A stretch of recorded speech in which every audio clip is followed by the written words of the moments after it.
Morning, Ralph. Morning, Sam.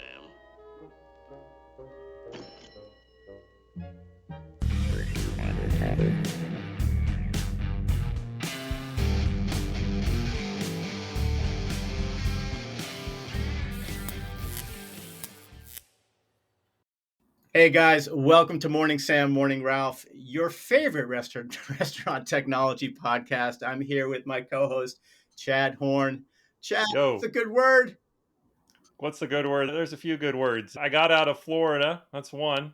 Just in a nick I of was I time. was cutting it close, but I got out of Dodge. Our partner Michael there to weather the storm by himself, but got home. Yeah, we have Lauren Selman here today. And Lauren's been around, geez, as far as I can remember. Now, granted, my memory only goes back about 10, 12 years, but she's always been there. And she's just like this everlasting presence. Pretty cool that we got her. I think so. How'd you do it? I don't know. So anyway, in this episode, we're excited to welcome Lauren Selman. She's the VP of Operations at International Food and Beverage Technology Association, better known as the IFBTA. And they're an organization that's focused on bringing together professionals to drive technology innovation for the food and beverage industry. So this is going to be a great episode for anybody that's interested in how collaboration really fosters innovation in food and bev. And Chad, collaboration has seemed to be a central thread that goes through a lot of our conversations, isn't it? It absolutely is, as it should be. It's how things get done. Two heads are better than one, as they say. Why don't you introduce Lauren? All right. Well, you've already shared a bunch, but I'll also add, other than your role at IFBTA, we know you're involved as a co-founder of Worth, Women of Restaurants, Technology, and Hospitality. So look forward to picking your brain on that. And outside of work, we understand you're an avid theater lover, live in Maryland with your husband and two sons. Yeah. And your husband's a cool guy. I know him too. Thank you. I will tell him you say hi. All right. Well, Lauren, let's jump in and learn a little bit more of these orgs you're a part of. Starting with the IFBTA, what is the mission of this organization? Sure. And first of all, thank you so much for having me on this podcast. I'm really excited to talk to two people that I have known for a very long time. And Paul, your memory does serve you correctly. It is about 12 years. You did good. I think we both jumped in around the same time. Yeah.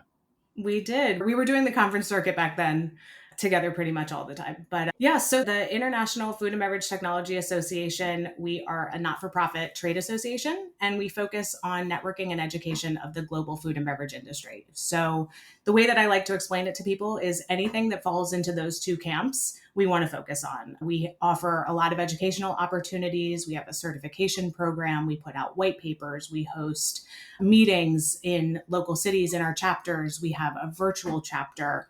But really, my job and the goal of the IFBTA is to be the primary connector of all things technology and all things food and beverage. So our membership is made up of industry operators and suppliers, event organizers, media companies, students and universities. Really, anyone can be a member, but our focus is how we can drive technology and make those conversations happen amongst those people.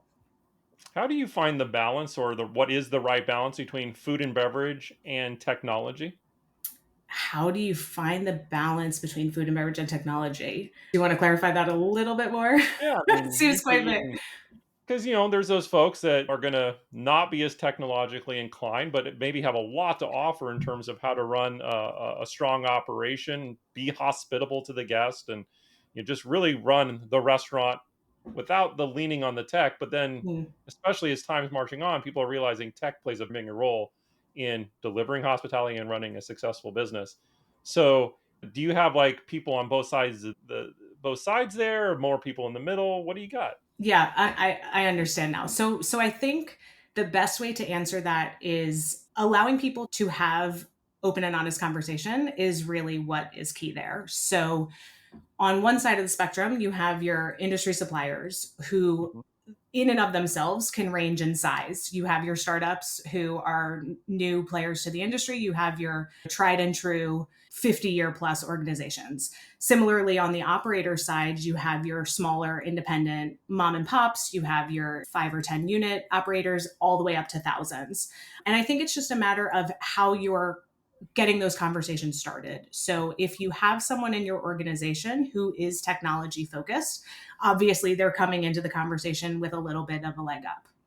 What we find though is for people who either don't have a technology focused representative or are just starting out or only have a small number of units, they are the ones who are most likely to go to their operator counterparts in other brands for that information. And usually what's happening is they're having these conversations where they say, how should I be introduced to this? Or who should I be talking to? And then I think that is the gateway to how they understand more of the technology ecosystem that's available to Yeah. them. Speaking of gateways, one of the things that I've always found interesting about IFBTA was the idea of chapters, right? So you're able to really zero in on a local level. It's not this single event or this one big thing that happens from time to time. Tell me a little bit about these chapters and how many are there? What do they do? Sure. So I want to take a quick step back because you brought up a really interesting point there. So our founder, Rob Grimes, who many people, yes, you, Rob, who many people know as the founder of FS Tech, once he stopped working on the conference itself, he wanted to give back to the industry and provide an opportunity for people to get together and have these conversations focused on technology specifically. And you're right. What was happening is, although there are events, I would say, more and more popping up these days, there are Sure. probably 20, 30 events that a technology focused person could go to in our industry. Back then, there were maybe 5 or 6. And so what was happening is people would be going to these events for 2 or 3 days. They'd be having really great opportunities put in front of them. And then you would hope that they would go back to their companies and be able to impart wisdom to the rest of their team. Right. And so when we created the IFBTA and the chapter model, we wanted to be able to have a place where local representatives could go to on a consistent basis, mind you, every quarter of every year, people who aren't necessarily going to those conferences because they deserve to have the conversations just as much as their C-suite and VP counterparts. And that's not to say that we get attendees from all spectrums of titles, but it really was focused on being able to get people who weren't traveling to the FS Techs, the It's about Mertechs, the access, NIH. right? Access. Correct. Right. Correct. And let's face it, the reality is that shows are expensive. Generally Mhm. speaking, the T&E bill for a team of folks, it could be astronomical if Oh you yeah. Absolutely. And so to answer your actual question though, we currently have 7 chapters across the US and in the UK, as well as a virtual chapter, which, as I mentioned, are meeting quarterly. And they're the way that Rob describes it is it was an art and not a science. We chose locations that had a large number of headquartered restaurant brands. And of course, we have a checklist of what it takes to open a new chapter. And it really is about finding that kind of core group of operators that Right. can get together to discuss the technology. And then if you build it, they will come, as they Yeah. say. Are there any financial aspects to this, meaning that operators are getting together? Are they getting together to create, just simply talk about problems and solutions that they may be having? Or is it more like buying power? Right. Hmm. So it's a little bit of everything. I will say that the biggest one of the things I'm most proud of is the fact that we have fostered environments in our chapter meetings where people are having organic relationship building opportunities. When a new supplier comes to us and wants to talk about how they can get involved and engaged in our chapters, very frequently, and I don't mean it as a warning message or a slap on the hand, but very often I have to say, look, we don't have direct sales at our meetings. And the reason we do that is twofold. One is we don't want an operator coming to a meeting feeling like they're going to be swimming in a pool of piranhas. And we also don't want the supplier to come in feeling like, even though they might have an agenda, we don't want them coming in feeling this pressure to have to sell something. And Yeah. what we've noticed, as you can imagine, is that those conversations get exponentially better when there isn't that pressure on either end of the spectrum. So people are typically coming to talk about pain points, challenges, successes, you name it. We do put a little bit of a parameter around the fact that we don't discuss formal pricing or products or sales for that matter, but those are important conversations and they do often come up. Right. But Mm, often I'd imagine there's a lot of connections that happen that those conversations are happening offline. Mhm, absolutely. And we make it very clear we are not looking to keep anyone from making a more formal connection that could turn into a customer. Ultimately, we want to be there to support the suppliers that we have in our membership and the operators while knowing what each of them independently want and are looking for from us. But if we are able to provide the environment where they can get together in that low pressure environment and then still get a sale out of it at the end of the day, it Yeah. just puts a smile on our face. Lauren, is there, so that seems to be, maybe clarify, that's the essence of like the why and the how you guys are forming collaborations, but is there more to it than that, and that you would point to, like how the IFBTA fosters collaboration and partnership, or even some of your favorite examples of it? Sure. I think so. I always like to say, let me back up for a moment. I assume either both of you have seen Fiddler on the Roof. Of course. Okay, so Yenta the matchmaker, right? I feel like I am the modern day industry matchmaker of sorts. And so I want to be the person who's in the middle saying, this person wants to talk to this person, or this person needs this thing that you can offer, and here's how you two can get together, or three people, however many. So the way that we're trying to position ourselves as the center of the ecosystem, if you will. We are Switzerland. We are not specifically selling anything. We're not selling anyone's products. We are solely here to provide opportunities for people to connect and learn. And wherever and however we can curate those experiences, that's what we're focused on. And that in particular is what I'm trying to tackle. Gotcha. I love that. I love that analogy of like a matchmaker, right? It's true though, whether it's the Hinge or the OK Cupid of, let's call you the OK Cupid of Okay. contact. We'll go a little less Wherever you controversial. want to go. You can be Tinder, just wherever you want to go with that. But so I just messing around with your website a little bit, noticed some pretty cool features and resources. You've got webinars, you've got certification. Mhm. So I can be certified. Don't, You can. how does that work? You too can become certified, Paul. That, You can become a certified food service technology professional, and so it is a 101 level self-paced course. Takes about 6 hours from start to finish. Covers 20 modules, everything from point of sale and back office systems to HRIS to RFPs and contracts, drive through, online ordering, you name it. It really covers a large spectrum. And of those 20 modules, you get 19 lovely little quizzes and one final exam. And presumably, when you pass it, we send you a certificate of completion, and I love hopefully this. you can go I'll off tell into you the what, world. we're putting this on Popcorn's website. We're gonna have a direct link right over to IFBTA. Why not? I'm gonna certainly do it. Why not become a certified technology professional? Just looking at some of the, We're going to hold you to it, Paul. oh, I know you're gonna do it. I get all of the completion emails, so Oh, I will let you know great. if you do I gotta do it. not. But I'm like looking at the name. You graciously put the who the people were that were responsible for developing these modules. Mhm. It's a pretty dope list. Yeah, there's some heavy hitters on there, and You got some you know, connections there, Cupid. just a few. I told you I'm okay if you call me Yenta from now on. Maybe as like my middle name or something. But I think what's really wonderful about the certification program is there are so many ways that it can be used. So when we first brought it forward, it was initially, we thought, I should say, for people who are either just starting out in the industry, new to food and beverage, or people who are new to technology. And then as we started distributing it, what we actually found is that a lot of our supplier members' companies wanted to have their representatives and their sales team certified. Because, as you can imagine, many of those salespeople have a very large understanding of the specific product that they sell, but maybe not the larger breadth of topics in our industry. And what's great Super important. now, especially, is that with everyone, I will rephrase that, with many people playing well in the sandbox and forming integrations and partnerships among suppliers, it's that knowledge that is really going to allow that to thrive. So we were really excited when that started to happen because it was one of those use cases that we never envisioned, but has really turned out to be quite beneficial. Yeah, that's pretty cool.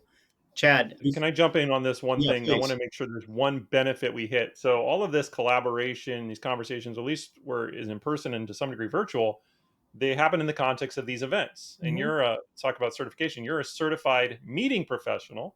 That I How am. do you do events, and how do you see the future of events in our industry shaping out? Oh, well, as someone who loves planning events and planning education for those events specifically, and someone who attends many events during the year, I think events are really changing. I think there are so many people wanting that time with their peers, if they're an operator, wanting to talk to their peers, but also wanting to see what else is out there in technology. The shows, I would say, over the course of the year run the gambit of, we have some that hold 65,000 people and we have some that hold 1,000 people. And every show has its place for what it can offer attendees, but on both sides, the operators and the suppliers. But I think that people are really looking, again, similarly to the way that we focus on the IFBTA, people are looking for that educational content and their opportunity to connect with people. I always say, you mentioned that I'm an avid theater lover. My background's in musical theater and then entertainment PR. And events always was the shiny little passion thing that I didn't know what to do with until I started working on FS Tech and then with the association. And I think people just want to have that time. And shows, I think, are realizing that they need to change the way that they're scheduling Mm. and provide those opportunities that are a little more, I don't even know what the word is. They need to provide opportunities where people can form meaningful connections in 3 days, because I think they've lost Do you think some that of would be more like the shimmer. experiential based, like more like ATV rides in the desert? What? Well, look, there are certainly more experiential activations popping up in our industry. People are playing pickleball before shows. People are golfing. It's not just that one time where you come and you're going to a trade show floor for hours and sitting in sessions. And I do think, for what it's worth, I do think there are opportunities, really great opportunities for people to make connections and even sell, quite frankly, at things like receptions and parties and golf and activity based things. But I read something earlier or not too long ago that said something like, events are easy for extroverts. You need to plan events where introverts can feel at home and at ease. And we all know the restaurant industry, there is literally nothing like it. That's right. And we all, I think just in general as people, we all live to connect with one another. And so event organizers, I think, are trailing a little bit behind in figuring out clever ways to, or innovative ways, I should say, to get people together that isn't so put in the box of the I schedule couldn't that agree we with you typically more. know. I think it's fascinating that you bring up the idea there are introverts and extroverts, and certainly lots of gray in the middle. When you think about uh, technology professionals and perhaps technology buyers and people that have come up with their entire career with building and managing systems, yeah, not to stereotype at all, because there are different types of personalities everywhere, but you tend to think it might lean a little bit more towards the introversion Mm-hmm. side. And then you have the industry, the technology industry, which is comprised of salespeople, marketers, founders. You know, you can say that they might be more A type. And when you do create, put that mixture together and you create that, you have what could be a really interesting event if planned for both types. Absolutely. And I don't, am I allowed to curse? You can do whatever you want. Okay. Whatever. I'm not, I don't want to shit on suppliers in any capacity, Good. or event organizers for that matter. But events, the booth setup is antiquated. I think Yeah. at this point, there are two things that I think very strongly. One is people don't want to stand in booths for hours at a time, trying to make eye contact, trying to figure out what your badge says when half of the people's badges are turned around anyway. Yeah. And also on the flip side, the operators are finding, for whatever reason, I don't exactly know what the answer is, but they are seemingly spending less and less time on show floors. And you need, as an event organizer, to be able to attract them back, because ultimately those are the people that are financing your event. And so I think event organizers just, they need to understand, and I'm sure they do, I how much change and how quickly can you really change anything like that? But they really need to understand that operators want the time to be able to connect with the suppliers, and suppliers obviously want that time as well, but there are better ways to do it. And I think whomever can crack that code first is going to have a highly successful show. Amen. Absolutely. Well, let's use this opportunity talking about meaningful connection to transition to another organization you're a part of, Worth, which stands for Women of Restaurants, Technology, and But Hospitality. before we do, Yes? sorry, brother, I had to cut you You off. can do it again to me, huh, Paul? It's Okay. it's you do this at the 23-minute mark every single time. Let's go. He's Let's go. consistent. Let's take a break right there. When we get back, Chad is going to ask the burning question to Lauren about worth. What's her worth? What's his worth? We'll be back in 2 shakes of a lamb's tail. Listen,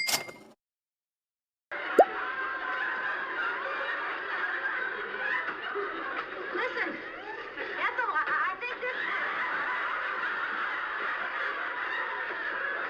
I think we're fighting a losing game.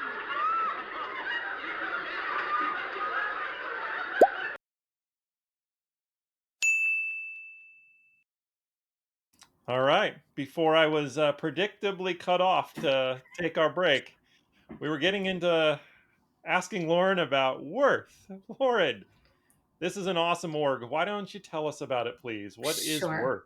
So I am really excited that you asked this question. Worth is Women of Restaurants, Technology, and Hospitality.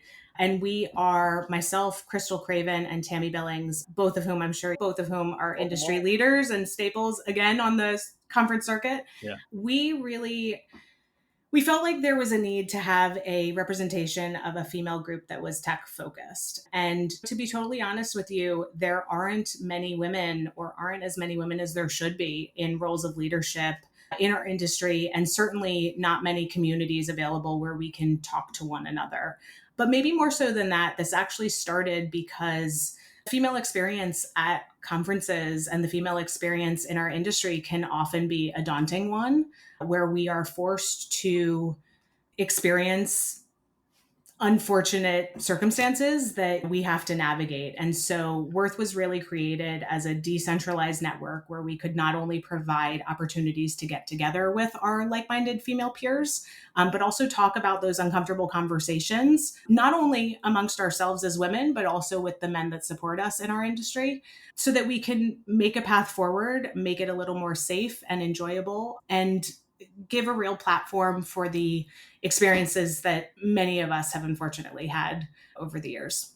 Lauren, for those who are listening to you and that sounds awesome, what does it look like to join, participate? What is that? What's involved? As far as Worth is concerned? Yeah. Sure. So we have a lovely website. It's womenofrestaurants.com.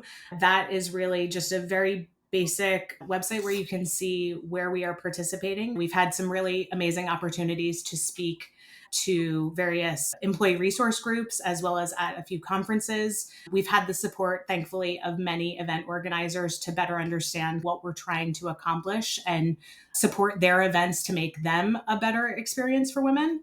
But really, once you go to womenofrestaurants.com, that gives you all of the information you need to be able to join our LinkedIn group, to find us, to take a pledge, to be a support and ally, and to be able to contact us if need be. Fantastic. We will definitely put those links in the show links. Now, switching gears a little bit, this is the part of the show that I love, and it's called Hate to Tell You But. And this is an opportunity where you, Lauren, get to talk about a misconception that you see out there, or a myth that you'd like to bust. What is your hate to tell you about, Lauren? I would like to bust a few of them. However, if I had to pick just one, I would say, I hate to tell you, but the future is female. Oh. And having women, more women, all the women at your table is only going to benefit everyone's experience, I think. And again, not to shit on anyone, not to shit on the two men on this podcast or anyone out there for that matter. But I think there really has been an amazing light shown on the women who are real power players in our industry. And I think people are starting to realize that we can offer something that oftentimes was going to our male counterparts. So I am a firm believer, not only because I am a woman myself, but the future is female. 100%. That works. Hey, we're in the hospitality business. It's for everybody. That it is. That it is. Well, this is pretty cool. And I can live with that, hate to tell you, but I really, Okay. I can, yeah, it's all good. I'll tell you what, though. It's going to make our industry way better. Yeah, I think our industry would be way better, frankly. Hey, so this has been a really pretty awesome conversation today, Lauren. I'd love for you to help us wrap up a little bit with how can people get in touch with you if they want to learn more about Worth or want to learn more about or any of these amazing chapter meetings that are going on? Sure. That's easy. So again, worthwomenofrestaurants.com. That's the easy place to find us.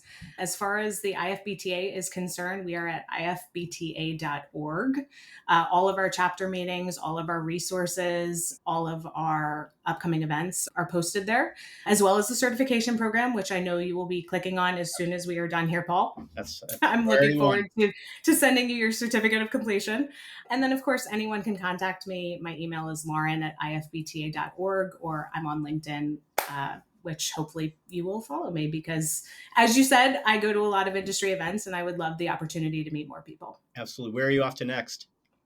Ooh, next is possibly London. We have a lot of partnerships, which I guess I neglected to mention. Partnerships are obviously key to the collaboration conversation. And for us, that goes not only beyond the food and beverage industry, that's also into hospitality and retail, but also globally. So we partner with a lot of event organizers. And one of those shows that we are going to be at next is the Hospitality Tech Expo.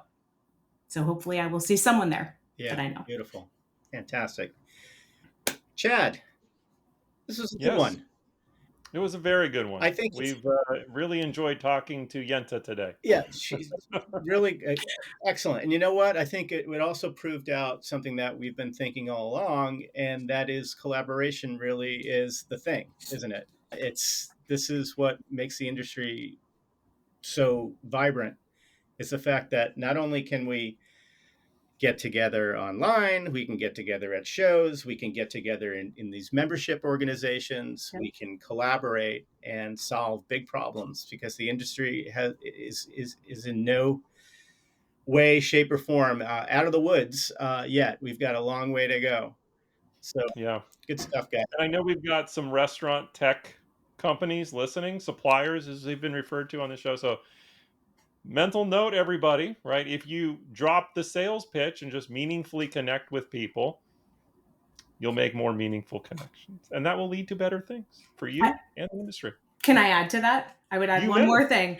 Play nice in the sandbox. You know, there is no reason that you can't partner with people who even seemingly might be competition. You never know what those integrations and partnerships could have for you. Amen. And I think the operators who work with you would also well, and the operators who work with you would be better off for it as well. So 1,000,000% true. Good stuff, guys. All right, wrapping up another Morning Sam, Morning Ralph. We are clocking out. Lauren, it was awesome to see you again. Great to hear your voice. Good luck and travel safe. Thank you so much. Lauren. Thank you. All right.